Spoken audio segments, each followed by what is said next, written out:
আপনি তাদের পরোয়া করা ছেড়ে দিন যারা আপনার পিছনে কথা বলে। দেখবেন একদিন তারাও আপনার পিছনে কথা বলা ছেড়ে দিবে। আমার এই ছোট্ট অনুমানটাই কিছু মানুষকে পাগল করে দেয়, এবং তারা পাগল হয়ে বলে, একে এত জ্বালানোর পরেও এই সিদা কিভাবে চলে। কেউ একদিন আমাকে জিজ্ঞেস করেছিলেন, জীবনে কি করেছিস? আমি হেসে বলেছি, কিছু করিনি, তবে কাউকে ধোঁকা কখনো দেইনি।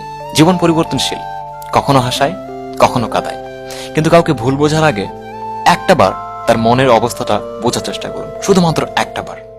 আলিশান জীবন দেখে তো সবারই নজরে পড়ে, কিন্তু মাথার মধ্যে কত বোঝা কারো নজরে পড়ে না। একটু নিচে পড়ে গিয়ে দেখুন, কেউ আসবে না উঠাতে, কিন্তু একটু উড়ে তো দেখুন, সবাই আসবে নামাতে। জীবনে যা কিছু হাসিল করার করে নিন, কিন্তু মনে রাখবেন আপনার সাকসেসের রাস্তা কারো হৃদয় ভেদ করে যেন না যায়।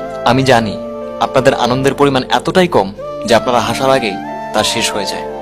ধৈর্য রাখুন, আপনারও দিন আসবে, আপনিও একদিন মন খুলে হাসবেন। কোনো তফাৎ নেই বিষ আর ভালোবাসায়।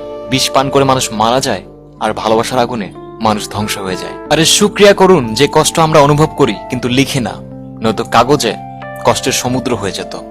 আকাশে উড়ার জন্য ডানা শুধুমাত্র পাখিরই প্রয়োজন হয়, কিন্তু মানুষ যতটা অভদ্রতার মতো লাফায় ঠিক ততটাই নিচে নামে। প্রমাণ রিসেন্ট ইউটিউব ফেসবুকের কিছু ঘটনা। আজ লোকে কি বলবে এই ভেবে চুপ থাকেন, আরে ওই আল্লাহ কি বলবেন কখনো ভেবে দেখেছেন? বাস মানুষের মন জয় করার চেষ্টা করবেন, নয়তো মিশরের বাদশাহ হয়েও ফেরাউনকে খালি হাতেই যেতে হয়েছিল। আজকে অন্তত শেয়ার বাটনটি ইউজ করে ভালো একটি কাজ করুন। Thank you so much.